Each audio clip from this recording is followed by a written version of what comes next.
You want it, you got it. WNBA fans speaks, comments, reactions. We got a show for you, and we're going to get it in. The WNBA fans, CaitlinClark and Unrivaled. We're going to break that down. You got Asia Wilson, Sabrina Ionescu, and what's really going on. We're going to get into it. We're going to break it down for you. WNBA fans speak, Unrivaled, and what's going on with Unrivaled, and CaitlinClark not playing. And folks, let me tell you what's going on here. This is a flat out Nike deal. This is a Nike situation, and Nike's controlling it. I want to pick that up for you. We'll go over here to the actual comments. You know, you got some things that I put out there, and what do we need to do, and how's all that going to come together? And how do they make it better, right? So let's get into it. WNBA fans, let's speak. Let's talk about it. These are your comments that I'm going to bring. And I really was just putting it out there that Caitlin Clark's success, Paige Bucher's talking two different things. Dallas #1 pick, talked about Roberts, right? So we get in there and JS, Caitlin changed how team owners, GMs are looking at the future of their teams. It's not going to matter what college, what coach, how much popularity player had to be at the top of the draft. Never thought Paige was number one. College players want to emulate Caitlin's talent. That's true. That's the real deal. It's the woke agenda, suck up to the woke agenda. That's a little different. Caitlin has an uncanny vision.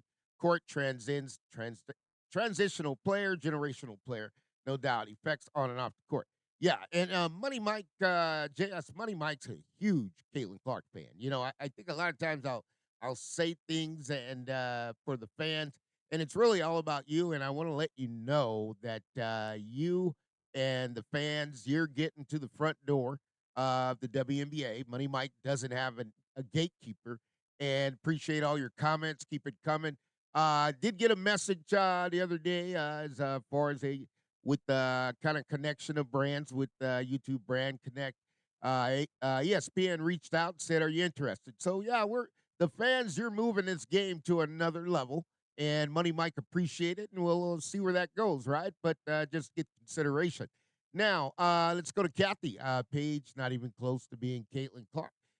Kathy, that's a good point, right? Because we can't know the answer to that only because Caitlin Clark has played a year in the WNBA and dominated the game, right? Now, whether or not Paige Buchers could do that, it's going to be a little tough. Caitlin plays with the ball in her hands. Paige Bucher's basically a two guard, really doesn't run the one. So that's going to be tough, Kathy, on that one. What did we spot? Another thought on Paige. She's an excellent player.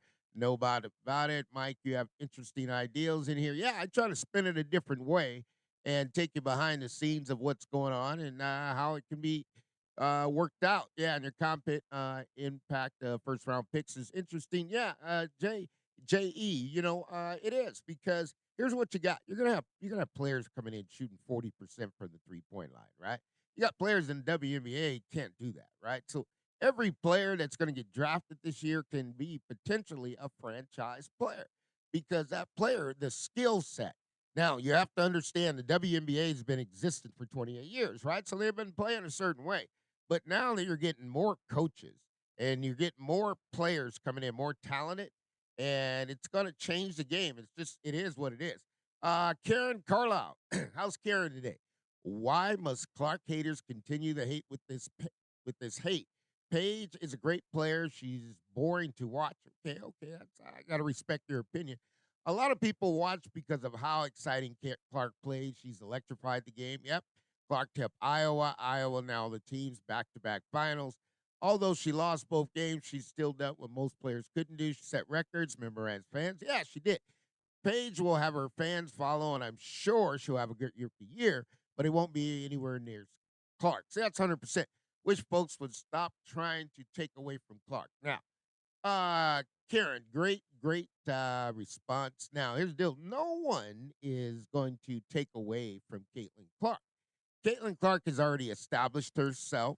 Now, to make the game better, and the way Money Mike does it, we're going to do it like the NFL Network, right? Because what do you got to do in the offseason? You got to keep it going. And to everybody out there, the media, within the focus of those who are having the podcast channels and everything. You got to keep the buzz going until the season starts, right? So with Caitlin in there, that's the number one player, right? Number one player in the league, like Michael Jordan, right?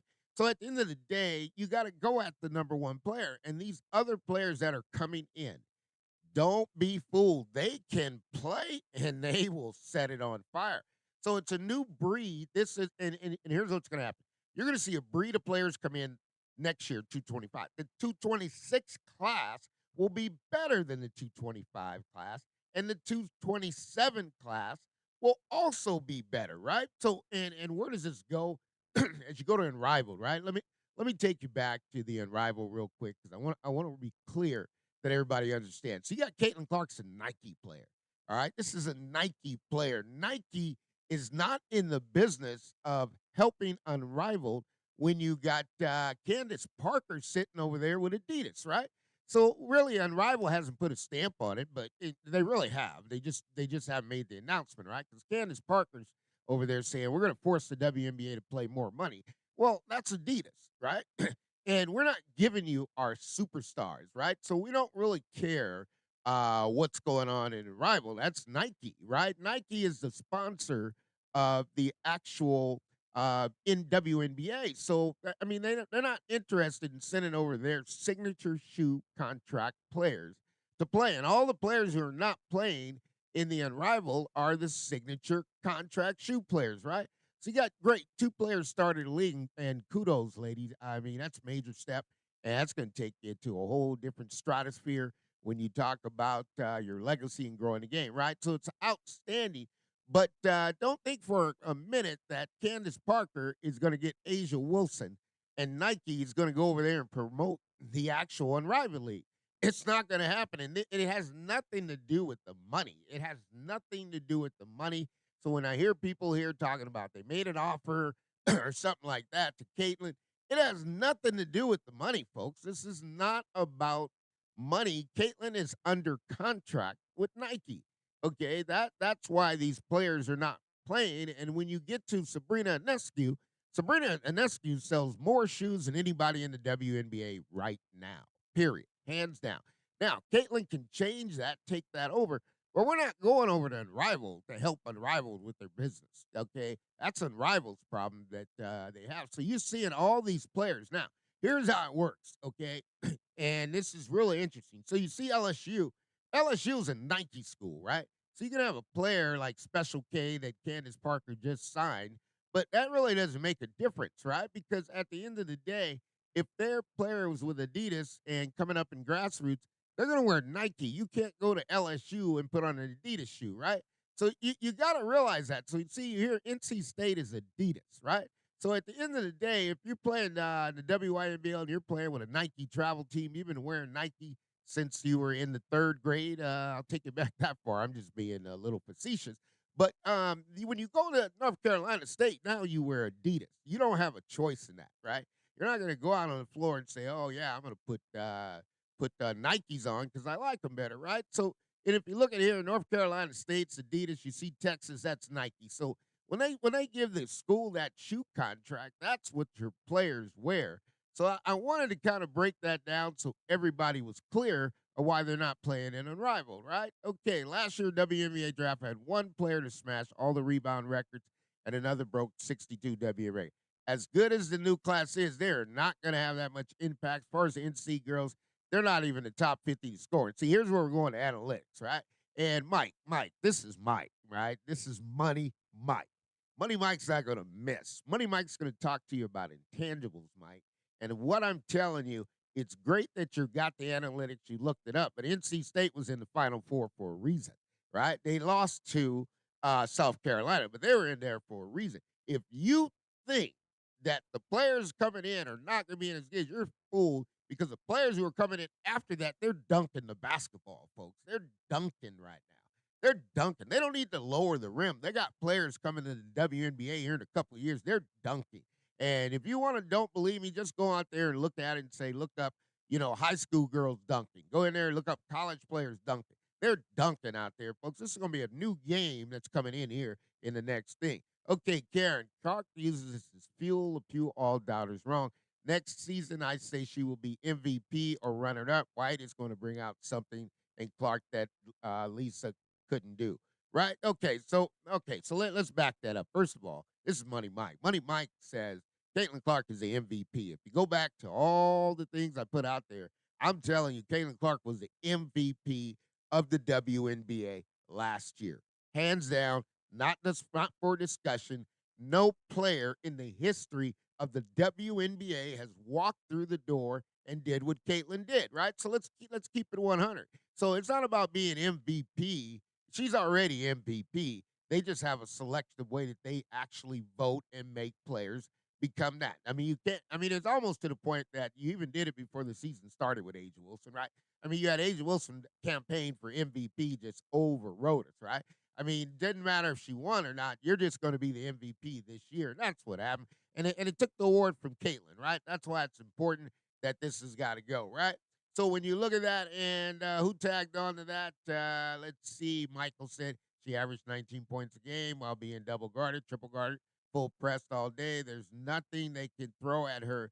The only hope is for her to have bad shooting night. By the way, the WNBA best defensive coach is now the head coach of the Fever. All right, Mike, you done started a fire with Money Mike, and I appreciate it. Respect your comment. Let's talk about this, right? Let's talk about because Mike's saying she's done all this, right? So when you get these new coaches coming in, what do you think their job is, right? What do you think their job is? Their job is coming in with a defensive scheme, right? So you don't get college coaches who have won a lot of games, right? I mean, Florida Gulf Coast coach, that guy's won 500 games. You talk about winning games. Let me also give some respect to Kurt Miller. Kurt Miller's been in basketball a long time. Kurt Miller has won a lot of games, right? The only challenge I think that Kurt's running into is the fact that Kurt is now coming from a different era. This is a new era, right? So when you talk about Stephanie White, and I haven't broke the story yet, but Mike, you want the story? I'll tell you this. Why don't Stephanie White move Caitlin Clark to all first team WNBA defensive team? Caitlin Clark, okay, to be complete, to be the generational player, needs to be first team WNBA all defense. She has that, right? So I'm not talking about points. I get Caitlin has showed us everything we need to know. Now, here's the deal with Caitlin. I'll tell you this, and I'll be very, very clear on it. What you saw this year was only 50% of Caitlin's game. Now, who's going to tap into it? Because if you want to tap into Caitlin, then you get her on the left side of the floor and stay off the right side and see what happens, right? You'll tap into another game she has, right? So Stephanie White's got to do all this. There's no doubt about it. But you just because you had a great performance last year, okay, what are you going to do this year? Can you be first team all defense? That's what needs to happen. And that's what Stephanie White needs to happen. Now, when you get Stephanie White is going against more talent, right? So when you hired Stephanie White and you looked at the coaches in the WNBA, that was the biggest hire you could hire. And Indiana's got a lot of presence, okay? I mean, Indiana Fever got a lot of presence, and the state of Indiana's got a lot because Kurt Miller was a coach at Indiana. You got to look at all this, folks. Indiana was basically seems like the coaching tree for the WNBA, okay? But that's not the case anymore. So I get it, Indiana fans. I get it. I love Caitlin Clark. Caitlin was one of the great players, but we got to press Caitlin up to another level. Okay, it's not okay to rest your laurels on what you did because the players coming in are just as skilled. And I don't know why you feel this league is going to stay the same as it was the last 28 years. There are players all the way down in the seventh grade, eighth grade, ninth grade, 10th grade. They are skilled. They will shoot 40% from the 3-point line. We got to look at that. Caitlin Clark's box office page is good, but not as generational talent like Clark. Yeah, Clark has a college and a WNBA fans base, has a fan base, but not coming into the WNBA. That does make a difference. Clark is more popular and can sell out home games, but can sell out road games. How many players can do that besides Clark? As far as Clark, she would be well rested and at least be a top 4 team when the playoffs come around. As far as the Sparks' new coach, but again, is not exactly title contenders either. Yeah, you're making great points here. Have a strong enough team to beat New York, Minnesota with a new head coach. We'll see what can happen. You know what, D, you hitting the nail on the head. I gotta respect what you're saying. I gotta understand what you're saying. And yeah, I mean, Caitlin Clark is box office, right? Caitlin Clark is a corporate enterprise business marketing dream. You can't get anything better, right? So, and Caitlin really just kind of matched that on the court, right? Because it's hard to find players that could do the same and match it on the court. But you got to understand this game is not about one player, and I get it. I get what everybody wants it to be about Caitlin Clark, but nobody's going to let you stand on the throne, right? You can stand on the throne, but at the end of the day, I guarantee you, by the time this league gets going next year, Caitlin plays against the new talent. You're going to find out. Caitlin's going to tell you these are more talented players out here, and you got to respect that, right? You can't run from it, and that's the way it goes, right? Here we go. WNBA Paige Buchers, Dallas Wings hired Gino, right? Team USA.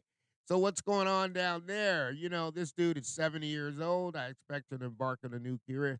You must be some kind of a genius to come up with that one. Well, you know what? I come up with things other people don't. And I look at it as Gino's a good coach. Gino, you got Don Staley. Gino, they can take that Team USA to another level.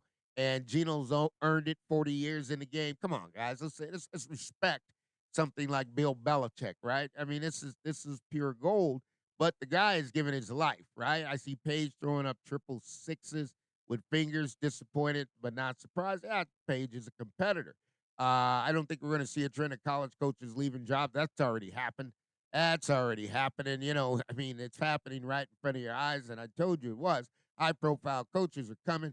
The money is going to get up higher. The coaches are going to come coach in the WNBA, and it's going to change the landscape. Because if you brought the college to the WNBA, you're going to see a more exciting game because they got people in the college game shoot 40% from the three, and they know how to get those players open. They got inbounds plays.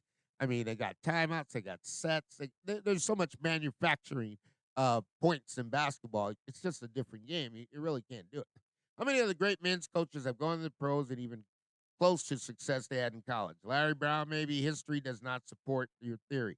Well, I got you. Not to say be an outliner. Yeah, an outliner is what we're talking about. I do know how much UConn's success has attributed to general tactical abilities and how much his superior recruiting skills, which means squat in the WNBA. This is really great, man. Mike, Mike, you got me going here, Mike, but I got to respect it. Not to say he wasn't great quality, but it's slightly easier to beat the pants off most of your opponents when you have 4 or 5 stars. Stop, Mike. I got it, Mike. That's it. But here's the deal. Here's the deal with Gino. Let me just tell you, when you go in there and build a program, right? You got to build the program. Okay, it's not about the players. The players don't get to you right away until you build a program. Like Don in South Carolina, right? Don didn't have all these players until she got in there and win a championship. That does two things for the university. One, it increases your student population enrollment. They call it FTE, full time equivalent student, right? Two is now that you're a winner, players who are the top players in the country are going to want to come from you. And then you move on to the McDonald's All American and you're getting all of those, right? So the game, if the college, okay, Mike, I'm gonna put a door on Mike's question. Mike, there's college teams that could be WNBA teams. There are college teams that could be WNBA teams, and I'm not gonna kid you. They could do that today, right? If the WNBA teams played the college teams, and they would not, the WNBA teams are not going to win every game. Let's just be the way it is, right? JS, I like the way you forecast the WNBA featuring Special Olympics by the end of the WNBA. Juju, Flo J, yeah, you got players coming. Will command attendance, viewership. Old players will come obsolete. Yeah, the WNBA is too old. It's too old. It's too old. You got too much recycling of players, and you got all the newer players can't get in. Well, now you got different coaches. What do different coaches? They're not interested in getting any of the free agents. They're not interested in the existing WNBA players. They can look at the draft, look at players that they attempted to recruit for their colleges, like Lynn Roberts, and actually go get the same player. I'm telling you, folks, this is different. It's not the same. Wow, Gino is so past his prime. Yeah, well, he's number two ranked in the country. All right, so guys, come on. If you hit me between the eyes with something good. But Dennis, I got to respect what you're saying. Even his ability seems to be slowed and diminishing. Okay, can't imagine how he would lead adult women with minds of their own. Not sure it's a benefit for the W. Let me tell you something. The WNBA would benefit more from Gino than anybody else out there, right? Gino, let me tell you about Gino, what he did last year in the tournament, NCAA tournament. He held Juju Watkins and CaitlinClark scoring 0 points in a stretch for 9 minutes of a game each. Both were like 8 or 9 minutes. Dino is way ahead of the game, guys. And what's interesting, you're telling me he can go coach all these players in college, put them in the WNBA, and if he had to come coach in the WNBA, those same players would be upset with me. Dino can take, oh my goodness, I don't even take. He can take the bottom five of the rankings of the players, or the bottom 10, and come in and dance on the WNBA. Those are his players. The mentality is different. They were trained different. This is where I'd say men coaches, women coaches. I mean, I'm just going to wrap up here, but guys, listen, you got to understand one thing. All these women in the WNBA, a good majority, I can't say all, but all of them have been trained by men coaches. Their work art trainers are men. The people they talk to are men. And now all of a sudden they get to the WNBA and the men can't coach them. Don't do that. You can do better, right? It is what it is. They can't afford Gino. College pays. They played a lot more than pro pays. That's right. They got to open up the bank. Gino was the reason why the WNBA was not doing good until CaitlinClark came in for the rescue, right? So here's the deal with you put all your eggs in one basket. Caitlin's the greatest player the WNBA has seen in the last 28 years, right? So I'm a CaitlinClark fan. But what happens if CaitlinClark gets hurt? What do you think? The league's going to collapse? You really, let's say CaitlinClark twists an ankle, is out 4 weeks. What do you think the league's going to do? They're going to stop selling out? No. I tell you, this new talent is taking you to another level. And you gotta hang with Money Mike. I'll tell you this, I'm a acquired taste. You know what I'm saying? I'm an acquired taste. But to the WNBA fans, I believe in you, okay? And you're going to go right up to the top. What we do, we don't have a gatekeeper. We cover the game because the game is a game and it's meant to be. All right, so when you look at it, what do we cover? CaitlinClark is generational talent. I want to see her pushed up the first team all WNBA, right? ESPN, we're seeing you. If you're ready, we're ready, but we're going to keep getting better. Unrivaled, that's not a Nike league. We know what it is. We're going to keep doing what we got to do. But ladies, I'm so proud of you because that's a major step. Now, Candace Parker, that's a heavy hitter right there. And Candace ain't to be played with. That's Tennessee. You don't play with Tennessee. But Adidas, put your stamp on the Unrivaled. Candace Parker, you know what? Go back to them. Let them know. Just put the stamp on the Unrivaled League so it could be clear. Because at the end of the day, CaitlinClark, you know what I'm saying? You don't get to mess with the Golden Goose. This is the franchise, and that's a Nike player. A.G. Wilson, that's a Nike shoe contract, and you ain't stepping on a rival with that. Sabrina Ionescu sells more shoes than anybody right now in the WNBA. And guess what? She ain't stepping on no unrivaled floor. So they got the game is a game. Flojo, that's the Nike school. Rivers, you an Adidas school. But if you go to either one, switch them up. You go over there and you transfer to LSU, and you've been a Nike Adidas grassroots, you will wear Nike. There ain't no doubt about it. And Texas Nike school and the others Adidas. So it's the contracts that the players have is what's stopping it. It ain't Caitlin. Caitlin ain't got nothing to do with that. Nike says we're paying money. And the real deal with Nike and Caitlin, see, Caitlin just was trying to be a little bit smarter than the game.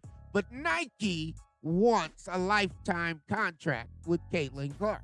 That Nike wants a lifetime contract, just like LeBron James and just like Tiger Woods. So, you know, the deal is the deal, but Money Mike brings it to you a different way. We're an acquired taste, but one thing's for sure. We'll keep doing what we're doing. You keep doing what you're doing. We're going to go a little bit higher because we believe all things are possible to those who believe. This is the WNBA Fans Speak reactions, comments. We give it to you. We don't have a gatekeeper. Keep it coming because your comments are going right to the front desk and right to Kathy Engelbert. No doubt about it. And you're going to get it done. So what it is what it is, but the WNBA is fantastic. And we're going to keep on doing what we're doing. All things are possible to those who believe, but the game is a game, and CaitlinClark stands above everyone right now in the WNBA. You know what? 2025, they're going to close that gap. In 2026, you're going to see a whole lot of CaitlinClark. You got me. We're with you. Money Mike Syndicated Radio Podcast.